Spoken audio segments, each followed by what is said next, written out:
All right. Thank you all for having me. Sorry I couldn't join you yesterday.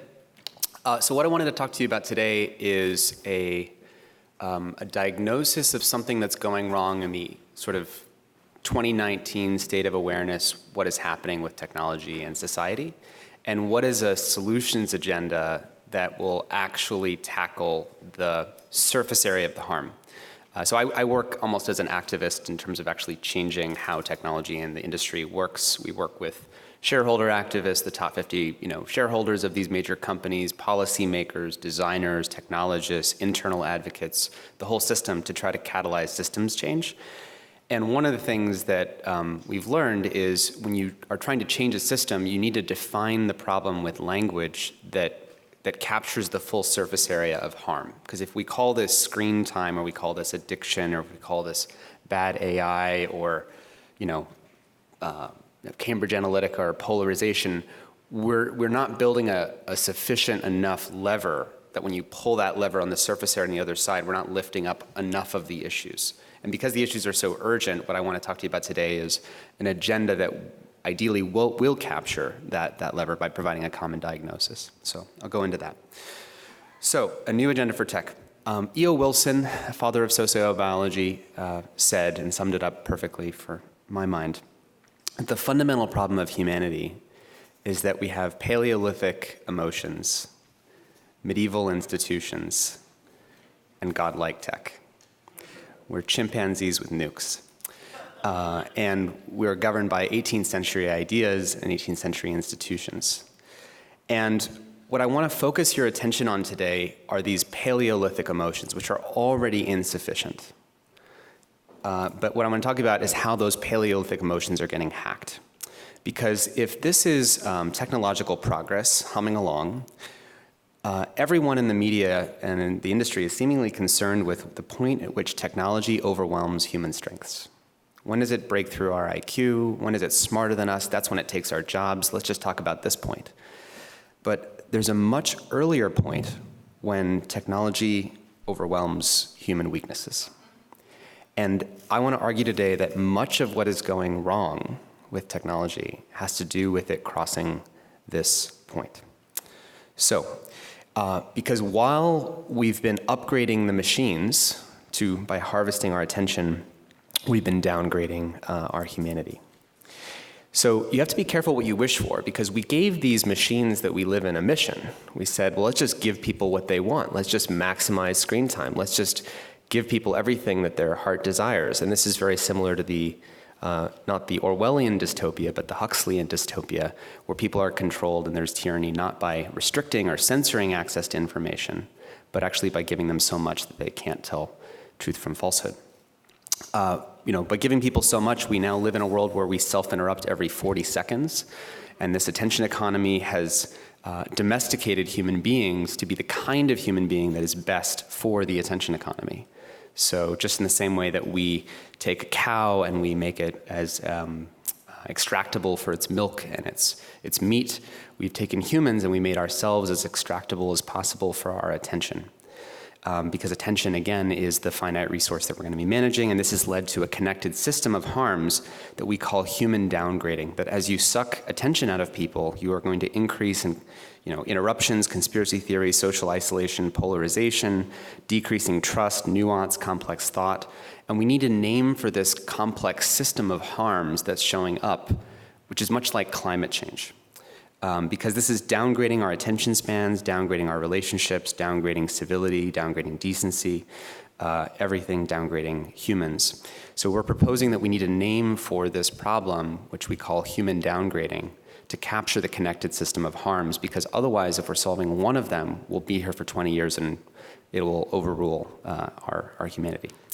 So we think of human downgrading as the global climate change of culture. Because much like climate change, it has self-reinforcing feedback loops. It is affecting, just by affecting our civility, incivility by 2 degrees with a little bit more outrage, you can actually turn over an election. It's a big deal, and it's existential because as it tears apart our common truth, our common problems are going up. Climate change, inequality, et cetera, and we can't actually agree on it human downgrading is bringing our capacities down. So I want to make you this argument. And the positive side is that while everything I've said so far is alarmist, unlike climate change, this can be catastrophic, but unlike climate change, only 1,000 people have to change what they're doing in Silicon Valley to make this different. So let's talk about it. So the attention economy, there's only so much human attention. It takes 9 months to grow new human attention, new babies, and plug them into the attention economy. And it becomes this race to the bottom of the brainstem to hack human attention. It's only so much, it's extractive, it's a race to the bottom. I have to go lower into outrage, lower into fear. It becomes a race to hijack human instincts. My background, by the way, just to give a little intro, is I was a magician as a kid. And that taught you that fundamental frame I showed you at the beginning, that as a magician, if you're sitting across from Terry Deacon, and he's one of the smart, very smart human beings on this planet, but as a magician, you don't need to know everything that Terry Deacon does. You don't need to know his strengths. You just need to know how to hack the human weaknesses underneath the human mind, right? So this presentation is very guided by the insight of magic that to hijack or take control of society, for technology to hold the pen of history, you just need to hijack human instincts. So in the attention economy, it starts off by playing these magic tricks on your mind. I studied at a lab called the Stanford Persuasive Technology Lab that taught engineering students. If you know BJ Fogg, how many people in this room have heard of BJ Fogg? Only about 3. Okay, so BJ Fogg is a professor at Stanford that started a lab called the Persuasive Technology Lab. He studied under Cliff Nass, who's actually a researcher of multitasking and communication at Stanford. And the founders of Instagram and I were lab partners. We actually made some projects together. The point of the lab was to teach people the techniques of persuasion and influence. And it later got weaponized into, not in the lab, but later, a lot of the alumni went on to join Facebook and LinkedIn and places like that to apply these techniques to get your attention. So that's things like, slot machines, how many likes do I get? How do I get you pulling for that Pavlovian reward? Stopping cues, there's a study that if you give people bowls of soup, there's 6 bowls of soup on a table, and you sit 3 people down, and 3 of the bowls of soup actually have a straw, like a pipe going underneath, and so as they sip the soup, it keeps the soup coming, and the question would be, how do we know when to stop? Do we actually stop on our own, or do we stop when we hit the stopping cue? And people consume 76% more calories when we remove the stopping cue, and so Asa Raskin, my co-founder, who I'll introduce more later, he actually invented the infinite scroll, which he estimates wastes about 200 million hours a day. And that works by removing the stopping cue. So these are all techniques to hijack human attention. These are the techniques to get your attention. But it's not enough to get your attention. In the race to the bottom of the brainstem, it works a lot better if I take my hands off of you and stop trying to manipulate you, but just implant an addiction inside of you. The addiction for you to get attention from other people. So how do I do that? I add the number of followers and the number of likes that you get to your profile. Now you check back every single day and you're trying to figure out, do I have more followers than I had yesterday? You click on your tweets to say how many people watched that one, right? So now I've got you running around addicted to getting attention. And that's actually had really serious mental health consequences for teenagers, especially teenage girls. The data is pretty clear. 55% of plastic surgeons reported seeing a woman who wanted to look like her Snapchat beautification filter, plastic surgeons, because it starts to hijack our identity. You basically are rewarded only when you look like something other than you actually look like. You get rewarded only when you're living a life you're not actually living. And we spend about 1/4 of our lives now in these artificial social systems, which means it has a really big impact. Because if you look at a study of, this is rates of high depressive symptoms. These are the numbers from 1991 until about 2013. But then look what happens after 2013. Around the introduction of social media, it shoots up to 29%. This is the steepest in the curve. The thing that's most alarming about this is just how steep the last part of the curve is. It varies quite a bit, but then since the introduction of social media, it goes up by a ton. So it's affecting and hijacking our identity, right? Gmail autocomplete is starting to complete our thoughts. It starts to overwhelm who we are, how we type, how we communicate. It's racing into deeper and deeper parts of human nature. And then that wasn't enough, because in the arms race for human attention, it becomes an arms race for AI. Who can better actually build a better AI to hijack your attention? What do I mean by that is there you are about to hit play on a YouTube video. How many of you have done this? You're about to hit play on a YouTube video and you think to yourself, I'm gonna watch this one video, just one, and then I'm out. And of course you wake up from a trance about 2 hours later and you're like, what the hell just happened to me? And it's because you had a supercomputer pointed at your brain. Because when you wake up, when you hit play on a YouTube video, YouTube wakes up this little avatar like voodoo doll version of you and wakes up. And based on all the clicks you've ever made on YouTube, those are like your hair clippings and your toenail clippings and your hair filings, and it makes all that voodoo doll act more and more like you. And then it split tests 100 million variations of videos that might work on keeping you here. It just tests a bunch of videos. This is a metaphor you all know from computer science. It's just simulating what would happen if I got you to watch this video versus that video. But because it has a more and more accurate voodoo doll, it really works, such that now YouTube's average watch time is actually more than 60 minutes on just mobile. 60 minutes a day on mobile. And it's because of what our recommendation engines are putting in front of you, as said by Chief Product Officer at YouTube, Neil Mohan.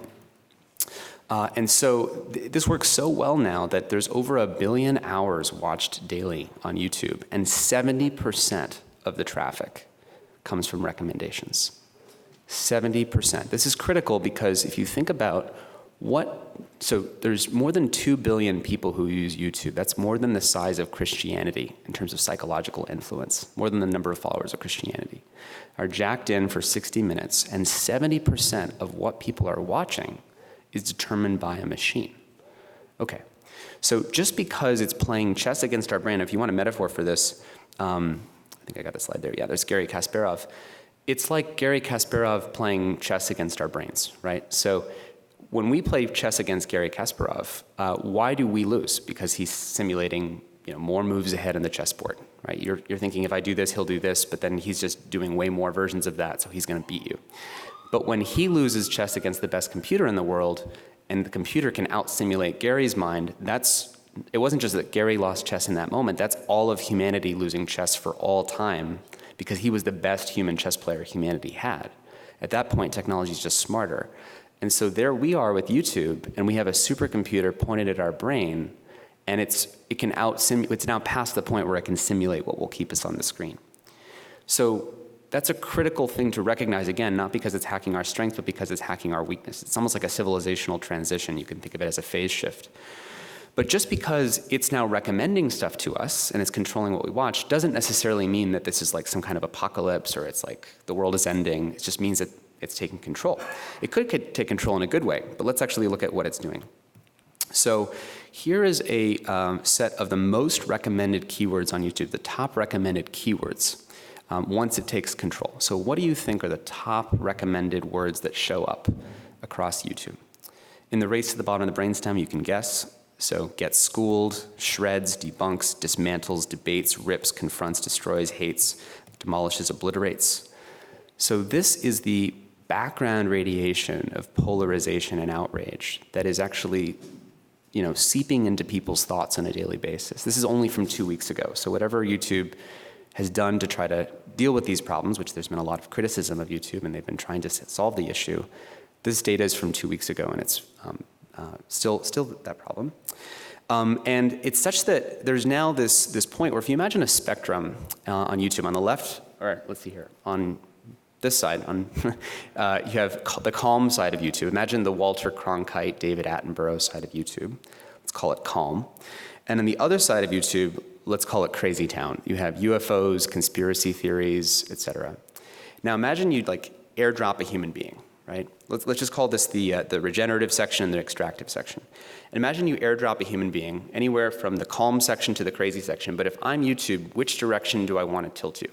Like if you started anywhere, but my goal is to get you to watch more. Which direction am I going to tilt you? Always going to tilt you that way, right?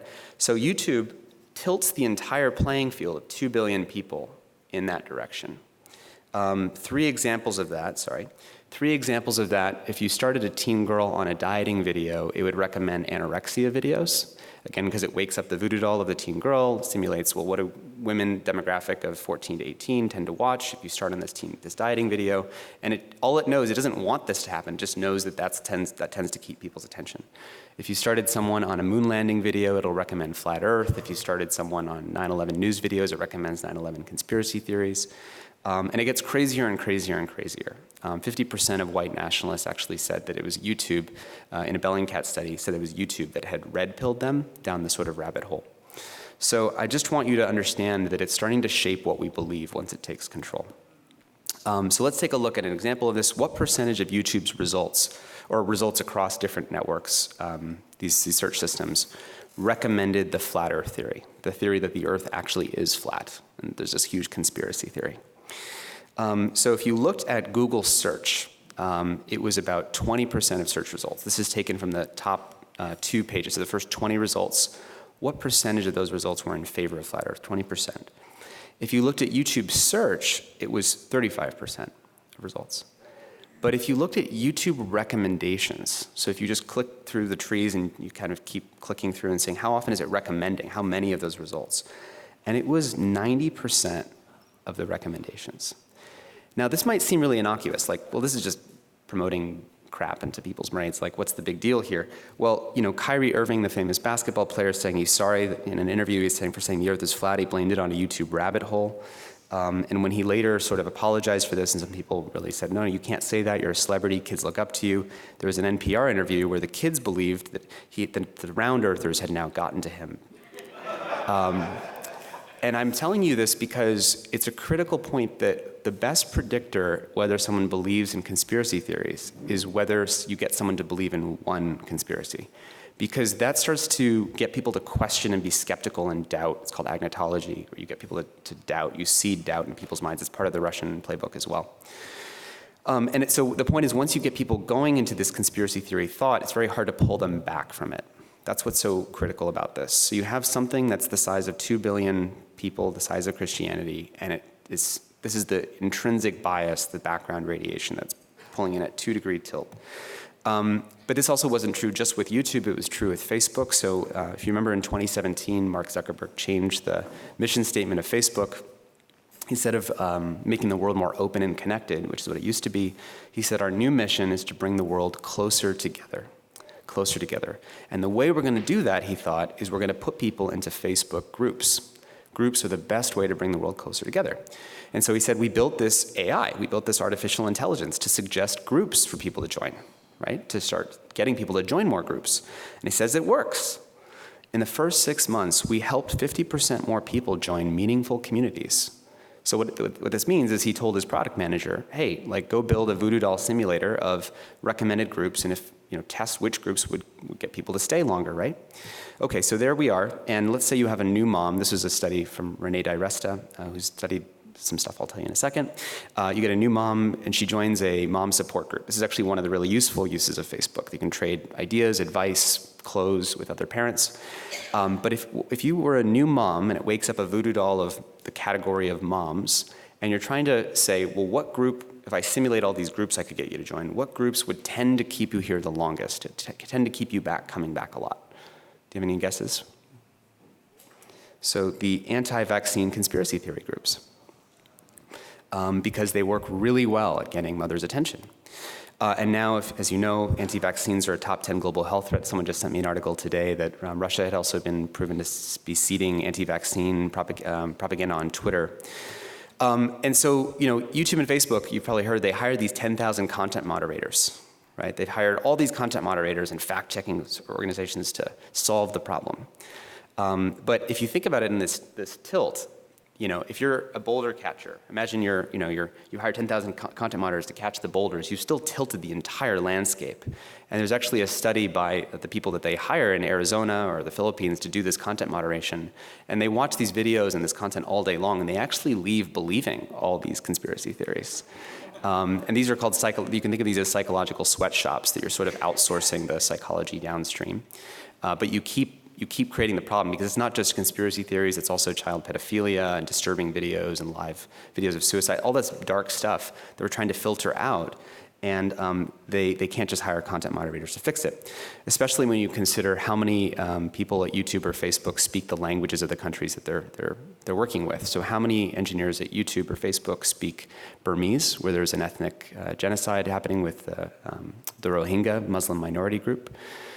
There was only, I think, 4 people back in 2015, 4 fact checkers who weren't even based in Burma when that fake news about the Rohingya minority group was at the top of the newsfeed. Or in India, there was an election just a couple weeks ago. There's 22 different languages in India. How many people at these companies speak those 22 different languages? So I'm sorry to be so dark. I just want to lay out a problem statement, a sort of a situation awareness about where we are, so that we can actually build a solutions agenda that will actually address all of these issues. That's like a wide enough surface area of solutions. An important fact is that there's, in addition to not speaking the language, when you also realize that as a background fact, fake news spreads 6 times faster than true news, as according to an MIT Twitter study, Deb Roy's lab at MIT Media Lab. And even if you don't use these services, so some of you in this room might be thinking, hey, look, I don't use YouTube, I don't use Facebook, I don't understand, I can turn off notifications, I'm not gonna use these things, this doesn't affect me. You still live in a country where everyone else does use these things and they will vote based on those behaviors. You still live in a country where, you send your kids to school, to places where other parents will not vaccinate their kids. So that's why we have to think of this as kind of a social climate change that is externalized into the social fabric and that we want to reverse. Okay, so is this just human nature? Is this like who we are? No. This is a product of 3 things. So artificial social systems that are not humane, that are misaligned with human nature, so artificial social systems, combined with artificial intelligence, combined with these extractive incentives to extract human attention, to treat human beings as resources, to scoop the attention out of your brain and compete in this race at the bottom of the brainstem. And this is the thing that's causing this human downgrading. It's that equation. So, okay, sorry, I have one last section, which is about, this is where we have been, and then the key thing is to where this is all going. Because if you're mapping this out on a spectrum, and you think about hacking the lizard brain dopamine system as the first Marshall Islands of kind of the crossing human weaknesses point, and that was the, or information overload, you might say, was the first one actually. So that was the limits of our cognitive capacity. And we were like, oh, we're getting distracted, information overload. That was kind of the Marshall Islands of technology hacking human weaknesses, the first sign. Then it hacked our dopamine, then it hacked our desire for attention from other people. But what I want to say is there's this long continuum all the way out to deep fakes. So I want to show you that all these problems are coming from one thing, which is the hacking of human weaknesses. So an example, how many of you here have ever felt like you were having a conversation with someone, and then you open up your Facebook news feed and there's an ad for the thing you were just talking about? How many people here have experienced that? A few, there's like five or so hands. How many people here think that they're listening on the microphone, that Facebook is listening to the microphone? A couple people, okay. So, so people have had this experience, they're there and they have this conversation and they think it's listening on the microphone.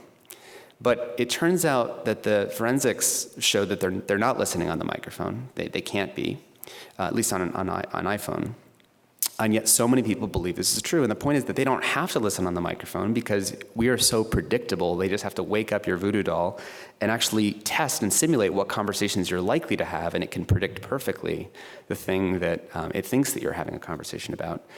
And increasingly, that's what this is about. We can predict things about people without actually getting data from them. So Cambridge Analytica, there's a study now, if you know about how Cambridge Analytica worked, you had to get people's big 5 personality traits by extracting their Facebook likes. But this is a new study by Gloria Mark that based on people's mouse movements alone, you can actually predict people's big 5 personality traits with 80% accuracy.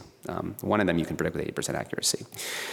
In the future, you can point, as you know, computer at people's faces and get the micropulses of blood to their face, do Euler video magnification. You can actually get their heart rate, which means you can get their stress level, which means you can read their microexpressions, and then you can imagine simulating faces that will perfectly hack human weaknesses. This is all, these AIs are generating, human faces. So by the way, none of these faces are real. This is not a cross-morph between existing faces. These are raw faces generated from scratch from a machine learning classifier that's been built to generate faces that you would find completely trustworthy. And of course, when you combine this with the technology to hack human weaknesses of getting voices to say things, you can imagine future elections where you can whisper into people's ear directly the thing that someone would want to hear. This person might look eerily familiar, eerily trustworthy. It's the deepfake combination of my face and someone else's face on our team. And so this is the overpowering human nature, sort of checkmate human nature. So I wanted to lay all this out first. I'm sorry for how dark this was, but I wanted to first just lay out that this is a civilizational moment when technology has been progressively hacking human weaknesses. As a magician, again, I don't need to be as smart as Terry Deacon. I just need to know a subtle fact about the limits of working memory or the limits of, the dopamine system or things like that. And that this, by having awareness about this, is the spectrum of where the harm or where the diagnosis of the problems are showing up. That means that it's really good news, because it means that there's only one place that we can actually go to actually fix it. If we protect the limits of human nature, we can actually fix it. So what should we do upon seeing all this, right? How do we solve all these problems? You might think, so this is sort of a joke, we can set our phones to grayscale. If you don't know this joke, I was one of the people who popularized this meme because when people are addicted to their phones, by setting your phone to grayscale, you can remove the colors from your phone, which makes it just a little bit less appealing. It's like taking the bananas out of, if you're a chimpanzee, and taking the bananas out of your social environment. And that's kind of nice, and you can turn off notifications, you can put your folders into apps, but that's clearly insufficient to solving the problem. That would be like being in the middle of climate change and saying, I know, let's ban straws.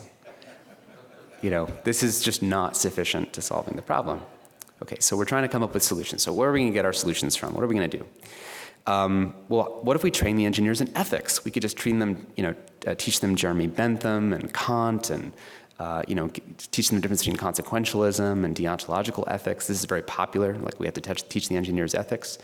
And this is great, I think that's a great idea. I was a design ethicist at Google as my background. But this is clearly insufficient. Just by knowing, and reading 1,000 pages of Kant, are you going to know how to solve these problems, right? That's not the domain, that's the missing domain here. What if we put it on the blockchain? Just put all this stuff on the blockchain. Let's put all these problems on the blockchain. Well, then we might be decentralizing the harm instead of in a centralized place where we can actually detect it right now, right? What if they pay us for our data?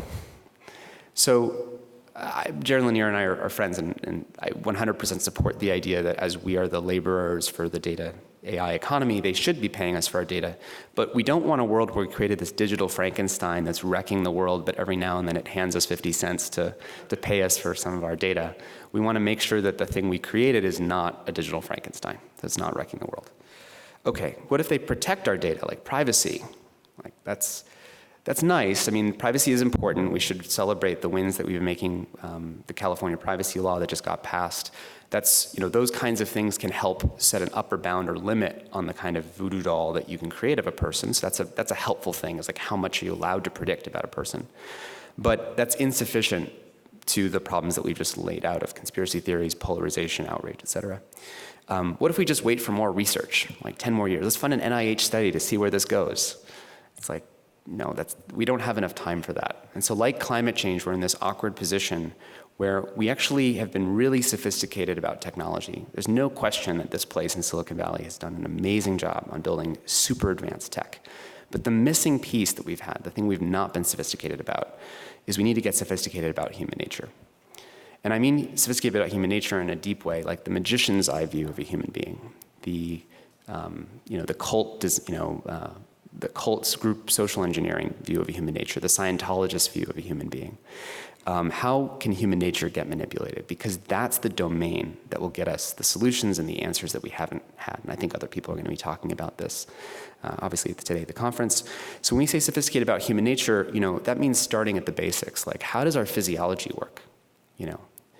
How does our physiology relate to our emotions? So physiology, I mean like our breathing. So when you're on a phone, you compress your esophagus at 45 degrees, you're breathing shallowly. This has an invisible effect on how we feel when we're using technology, how high agency we feel.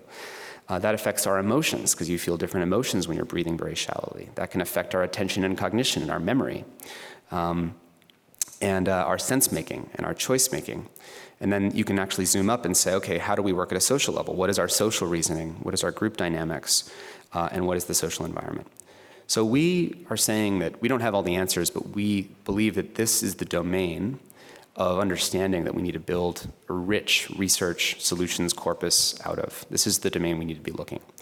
And we think of this as sort of full stack human social ergonomics. Because, while this is the evolutionary lineage that we come from, the Paleolithic emotions that we've had, the solutions are going to come from looking in the mirror and seeing, okay, this is actually how we really work. And the word humane, so our organization is called the Center for Humane Technology. We're a nonprofit here in San Francisco, former technology insiders. And this line, interface is humane, came from Jeff Raskin. How many people here know who Jeff Raskin is? Actually, only maybe one or two. He was actually the founder of the Macintosh project at Apple. He started the Macintosh project. And he wrote a book called The Humane Interface. And the co-founder of the Center for Humane Technology and one of my best friends, Asa Raskin, his son, is largely the influence behind this work. He said that an interface is humane if it is responsive to human needs and considerate of human frailties. And this considerate of human frailties point is the place that we're going to get our answers from. We think of it like the metaphor of ergonomics, like we're all getting this kind of cognitive backache or this like political social backache from misaligned technology. And the way you fix a unergonomic situation is you don't suddenly build more advanced high-tech chairs with more machine learning. You do that by having a better understanding of the curvature of the back you're trying to fit. And so that's why we think of this as sort of an ergonomics model. And we think of this as the new agenda for technology that will actually deal with these issues. So let's review, and let's talk about some examples. So we started with the problem being artificial social systems, meaning misaligned or not humane, not ergonomic social systems, social environments that are bending and crumpling our weaknesses to fit into it, whether that's teenage mental health, self-esteem, cognition. Overwhelming AI, so AI that's not on our team but is actually simulating the voodoo dolls of us for its own goals and outcompeting human nature.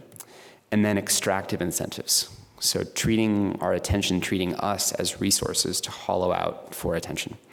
And so the way we're going to solve this is to get to humane social systems, so humane design, humane artificial intelligence that actually treats human beings not as resources, but with dignity and sort of as our sidekick to help us.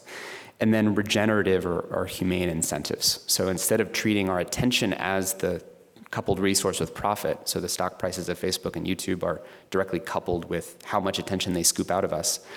It's the same as an extractive energy economy where the profits come directly from how much extraction you get, to a regenerative set of incentives that are like solar power. So you're not extracting you're not extracting resources to get the energy. Okay, so let's get an example. So how many of you are sitting there writing an email and then you actually, let me do that again. So you're sitting there and you're about to write an email and you start writing it, and then halfway through the email, halfway through a sentence, you just open a new tab, right? How many of you felt like you've done that? So all of us actually do this, and many of us don't even realize it, that we actually interrupt ourselves, as I said, about every 40 seconds.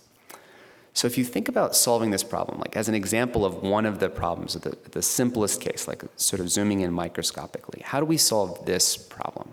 Like what are we going to do to solve this self-interruption problem? Are we going to build more advanced AI? Are we going to need more data? Are we going to put a do not disturb things? Maybe it's those notifications that are coming in. Well, if you notice, like, we actually interrupted ourselves, meaning the call was coming from inside the house. It's like from inside the nervous system. And so the way that we can solve it is by looking at what was people's physiology at that moment. And Linda Stone is a researcher, used to be at Microsoft, actually studied this phenomenon called email apnea, that we actually stop breathing when we read our email. And we actually get stressed out, and we get stressed out. There's sort of this, there's also some other studies on this, that our heart, our galvanic skin response shows more stress, like in sort of a boiling temperature, and then it hits some critical threshold and we actually self-interrupt to go do something else. And so for designing for this, we'd say, how would we actually design to protect people's breathing, their positive emotions, and their attention and cognition? So that would be one example of, imagine redesigning the entire tech stack to say, okay, at every single moment, how would we be protecting those positive states that we're trying to protect? Okay, another example with loneliness. So these are two people not facing each other. Loneliness is a huge epidemic in the United States. Only half of Americans in a large 20,000 plus study in Cigna said that they have meaningful daily face-to-face social interactions, and only 18% say they rarely or never feel like they're people that they can talk to. They don't even have people that they can talk to. And so you'd say, well, why is this happening? Like, why would people feel so lonely? I mean, we've given people this menu. Whenever they feel lonely, we've given them the easiest way to communicate. Like it's just never been easier to not be lonely. And yet people are lonely and they're not talking to each other. So maybe that means that this is people's revealed preference, that they want to be lonely. And of course, this is again the inadequacy of our neoliberal model of human nature, that we're the rational chooser. What's really going on is when you open up your phone or you're feeling lonely, if you think about what it feels like to be lonely, our brain is not being fed the signals it needs to feel socially connected to other people. You know, if you think about when your friends have told you that they care about you or I'm here anytime, those signals of those warm feelings are gone in that moment of loneliness. And so instead, imagine if, so when you're given this menu of, how do you connect with someone, the phone gives you this menu. It says you can pick the Q key, you can pick the W key, you can pick the E key. This is kind of the signals we're feeding our brains.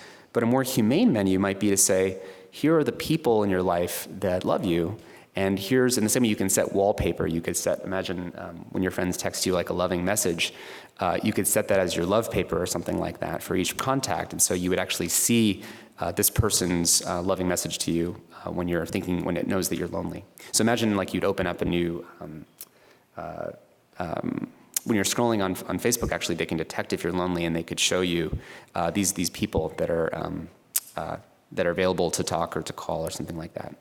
And imagine a world where technology was designing for social support, that social support was as easy as scrolling mindlessly on Facebook. And that's what it was actually designed for from the first place. What would that look like? So polarization is another huge problem. And how many people here feel like they share common values with people on the other side of the political spectrum? Yeah, so people feel that way. But how many of you know how to find that? It's hard. And so we think we can't agree with each other. And actually there's, this is the rising polarization from, 1994 to 2004 to 2014. We've been spreading further apart, and in part this is due to social media. But in a study that was asking Americans to estimate what percent of the total wealth does the top 20% of people have. So if you had to estimate the top 20% of wealth in the world, or sorry, I think of Americans, what percent does the top 20% have? And they asked Democrats and Republicans. And Democrats estimate the top 20% had about that much. So there's a line at the end there. I don't know if you can see it. It's about 60%. And Republicans also estimated it was about that much. So they actually estimated the inequality or the difference the same. And then they asked, okay, but imagine you were to say, what's the ideal amount? How much should the top 20% have? So the top 20%, how much wealth should the top 20% have? And then you ask Democrats and Republicans again, and you get also about the same. So they actually agree. And if you compare this to, well, what is the actual amount of wealth that the top 20% have? And the top 20% actually has close to 80% of the wealth. And so they actually agree on the estimate, they agree on the ideal, and they're both wrong compared to the actual. And yet when technology or media talk about these topics to our brains, they're not actually framing it in this way and revealing common ground. But imagine just technology designed to do that. There was actually a thing in the New York Times that actually asked people about unemployment rates under Obama, I think. And it would basically have you estimate, this is an example of a humane technology. It would say, estimate, what do you think the employment rate was and what did it grow to between this year and this year? And you would click and then it would show you. And so we agree on more than we think, and imagine if technology was designed to help us find that common ground. So, and then group dynamics. How do we design for the better group dynamics? If you think about participating at a dinner table or dinner conversation, does a dinner conversation work when there's 20 people, or does it work better when there's 6 people in terms of feeling of participation? That's kind of an ergonomics of human social dynamics. And things like campfires or dinner tables are the sort of ultimate and original humane technologies because they're super ergonomic to our ancient Paleolithic instincts. And things like living room conversations is an example of a website that actually helps people have 5 to 6 person conversations in small groups from people from across the divide to help have that conversation. There's also something called Change My View. How many people here have heard of Change a View? Change My View was a Reddit channel that graduated from Reddit into its own website based on designing a social environment that was starting with an invitation to say, hey, change my mind about this. So I believe that everyone should be vaccinated, and I'm inviting all of you to change my mind. And so that works as sort of an ergonomic model where I'm starting with an invitation to say, hey, I want my mind to be changed. How can that work? So what happens, though, in a world where finding common ground is easy? We're spending more time on dinner tables, and technology is working like that, and we're spending that time together more often. How much does, what happens to conspiracy theory thinking when we're having lots of FaceTime with other people in the real world? It starts to go down. And so this is sort of a full stack view of human ergonomics. And last thing, let's go through quickly because I only have a couple minutes, is overwhelming AI. So again, what do we do with this overwhelming AI to humane AI? We have these voodoo dolls. In fact, we have 2 billion of these voodoo dolls lying around in a warehouse. We've already built them. They're already more predictive of human nature than we have. Well, we need these AIs to be kind of a new kind of fiduciary. In the same way that we've designed the relationship between a doctor who has asymmetric knowledge about your health and understanding and also has all of your data. So that you want your doctor to have as much data about you as possible. You don't want them to be like, oh, my doctor's in this surveillance economy and I don't want my doctor to know things about me. The point is we do want our doctors to know things, but they want to be on our side. And so imagine a new kind of humane fiduciary, like an AI sidekick that's actually designed to protect the limits of human weaknesses. That's the second bit. That requires a new kind of law, a new kind of policy making. This is something for legal scholars to explore. And then extractive incentives to regenerative incentives. So the last bit here is going through a decoupling process, where right now profits have been directly coupled with how much attention we get out of people. We've actually gone through this decoupling in energy here in California. So in PG&E, it used to be that PG&E makes more money the more energy you use. So they want you to leave the lights on, leave the faucets on, just like waste as much energy as possible because then we're just going to rake in the dough. It's going to be great. And that was a perverse incentive, and so they went through a decoupling process with legislation that said they make money linearly with how much energy you use, and then past a certain point, they go into a different tier and they double charge you to disincentivize you from using energy. But they don't actually make money from that double charging. There's some common amount of that top % of money that gets reinvested into regenerative energy infrastructure. And so that disincentive, that higher cost, actually gets reinvested into regenerative energy infrastructure. And imagine that technology worked more like that, and that Apple, as the Federal Reserve or government of the attention economy, started to decouple profit and attention business models, which are the problem here, is that business model, with a more regenerative, decoupled incentive system. And this would be going from a race to the bottom to a race to the top to align our lives with our values. And a world where you love how you're making choices because technology is more like a GPS and it's trying to steer you more and more towards the places you want to go. So again, humane social systems, humane AI, and regenerative incentives. And this might seem really impossible, and I'm finishing up, Terry. Sorry about that. This might seem really impossible and really hopeless, but I want to just tell you a little story about how I got to do this work. I felt really hopeless about, this is almost 6 years ago now, in 2013, more than 6 years ago, apparently. In 2013, I was at Google. I was a product manager. They had acquired our company. I was came through a talent acquisition, and I was working with the Gmail team. And I felt frustrated that if there was any team in the world that would care about people's well-being and email, it was this team. It was people at Google.